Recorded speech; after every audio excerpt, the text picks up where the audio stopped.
दोस्तों, समुद्रों की गहराइयों में एक ऐसी खामोश त्रासदी घट रही है जिसे दुनिया अक्सर नजरअंदाज कर रही है। मुनाफे की अंधी दौड़ में हजारों मासूम जानवर समुद्र में तड़प तड़प कर मारे जाते हैं या जिंदा ही फेंक दिए जाते हैं, जैसे उनकी जान की कोई कीमत ही नहीं। ये सिर्फ जानवरों के साथ ज्यादती नहीं है, बल्कि पूरी पृथ्वी के पर्यावरण, समुद्री संतुलन और हमारे भविष्य के लिए एक भयावह संकेत है। इसमें विडंबना तो ये है कि जो देश खुद को विकास और शक्ति का प्रतीक मानते हैं, जैसे अमेरिका और चीन, वही समुद्रों को सबसे ज्यादा प्रदूषित कर रहे हैं। मानो समुद्र जैसे सिर्फ उन्हीं की जागीर हो, जिसकी रक्षा नहीं बल्कि बर्बाद करना जैसे उनका हक हो। अब वक्त आ गया है कि हम समुद्र को मुनाफे का माध्यम नहीं बल्कि जीवन की धरोहर समझें और जानवरों के साथ हो रही इस क्रूरता के खिलाफ आवाज उठाएं। दोस्तों, बीते कुछ वर्षों में समुद्रों के भीतर जो कुछ हो रहा है वो सिर्फ जानवरों पर जुल्म नहीं बल्कि इंसानियत की सोच पर एक बड़ा सवाल है। ये हादसे दिखाते हैं कि जानवरों के साथ साथ हमने समुद्रों के जीवन तंत्र, पर्यावरण और इंसानी सेहत सबको खतरे में डाल दिया है। साल 2022 में जब सूडान के पोर्ट से रवाना हुआ अल बादरी 1 जहाज लाल सागर में पलट गया तो बहुत बड़ा हादसा हुआ और इस हादसे में लगभग 15,000 भेड़ें समुद्र में डूब गईं। और अफसोस की बात तो ये थी कि इनमें से एक भेड़ को भी बचाया नहीं जा सका। ये सिर्फ एक समुद्री दुर्घटना नहीं थी, बल्कि ये वो दृश्य था जहां जिंदा जानवरों को धीरे धीरे पानी में दम घुटते हुए मरने के लिए छोड़ दिया गया था। इसी प्रकार 2019 में रोमानिया से सऊदी अरब जा रहे क्वीन हिंड जहाज में 15,600 भेड़ें थीं, जिनमें से केवल 42 बच सकीं और बाकी सभी डूब गईं।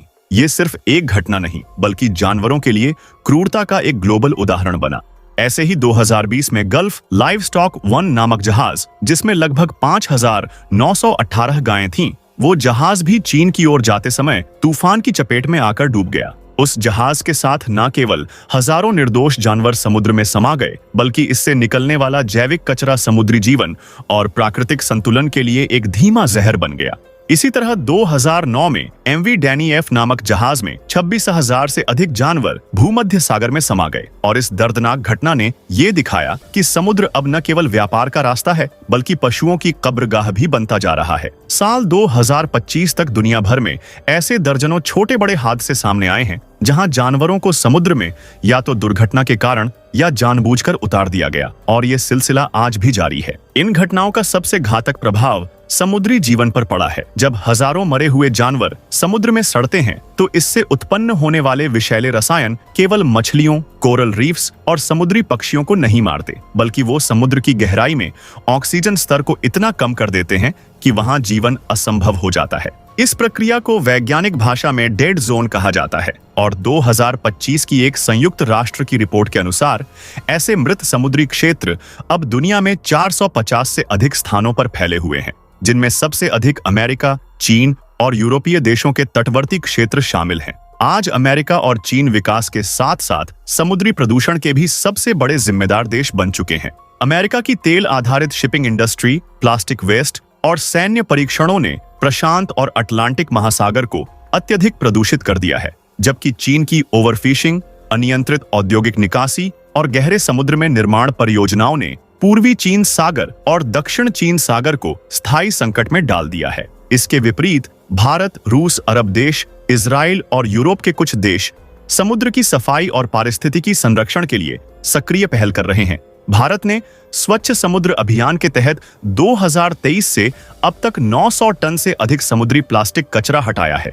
रूस आर्कटिक समुद्र क्षेत्र में समुद्री जीवन संरक्षण हेतु कानून बना चुका है। इजराइल ने समुद्री कछुओं की रक्षा हेतु अपने तटीय क्षेत्रों को संरक्षित क्षेत्र घोषित किया है और यूरोपीय संघ ने समुद्री प्रदूषण के लिए कार्बन टैक्स की व्यवस्था लागू की है। वहीं अरब देश, विशेष रूप से सऊदी अरब और UAE, समुद्री जैव विविधता को बचाने के लिए ब्लू इकोनॉमी फ्रेमवर्क को लागू कर रहे हैं। लेकिन इन सब प्रयासों के बावजूद समुद्री प्रदूषण अब एक वैश्विक स्वास्थ्य संकट का रूप ले चुका है। 2025 के जुलाई के अंत तक विश्व स्वास्थ्य संगठन और संयुक्त राष्ट्रों के पर्यावरण प्रोग्राम की रिपोर्टों के अनुसार समुद्र से मिलने वाले खाद्य स्रोतों, विशेष रूप से मछलियों में माइक्रोप्लास्टिक, मरकरी और अन्य जहरीले तत्वों की मात्रा 40% तक बढ़ गई है, जिससे हृदय रोग, न्यूरोलॉजिकल समस्याएं और कैंसर जैसे रोगों की दर में बढ़ोतरी देखी गई है।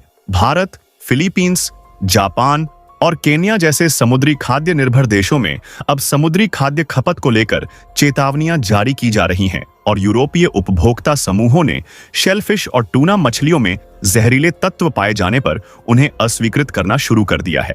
इतना ही नहीं, समुद्री प्रदूषण अब जलवायु परिवर्तन को भी तेज कर रहा है। जैसे जैसे समुद्र में जैविक कचरा यानी मरे जानवर, तेल रिसाव और प्लास्टिक इत्यादि बढ़ता है तो समुद्र की ऊपरी परत अधिक गर्म हो जाती है और ये ग्लेशियरों के पिघलने, समुद्र स्तर के बढ़ने और अत्यधिक बारिश या तूफानों का कारण बनता है। ये चक्र अंततः उन्हीं देशों को प्रभावित करता है जो खुद को प्रदूषण से बचा हुआ मानते हैं। पशु अधिकार संगठनों द्वारा कई बार चेतावनी दी जा चुकी है कि जिंदा जानवरों का समुद्री निर्यात न केवल अनैतिक है बल्कि यह प्रत्यक्ष रूप से क्रूरता है।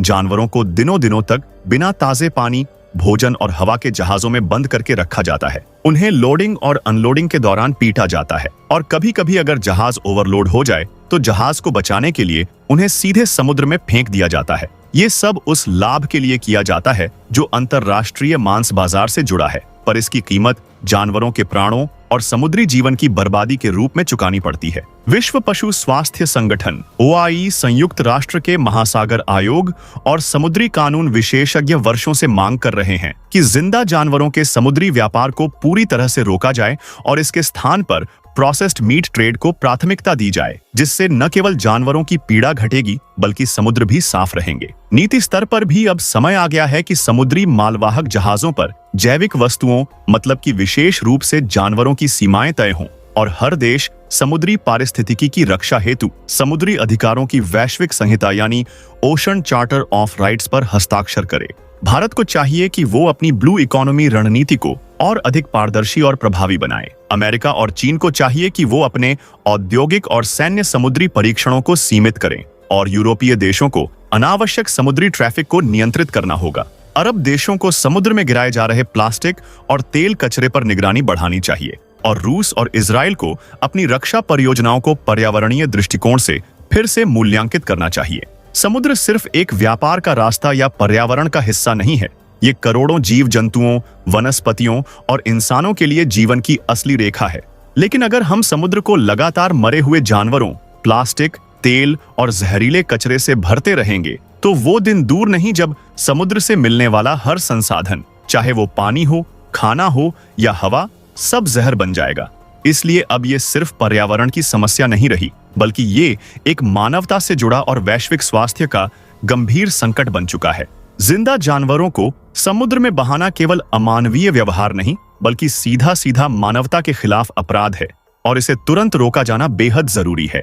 अब मैं आप सभी दर्शकों से पूछना चाहता हूं, क्या आपको नहीं लगता कि इस गंभीर मुद्दे पर दुनिया के सभी देशों को एकजुट होकर अमेरिका और चीन जैसे बड़े प्रदूषणकारी देशों के खिलाफ कड़ी आवाज उठानी चाहिए और साथ ही समुद्र की रक्षा के लिए सख्त अंतर्राष्ट्रीय नियम भी बनाए जाने चाहिए?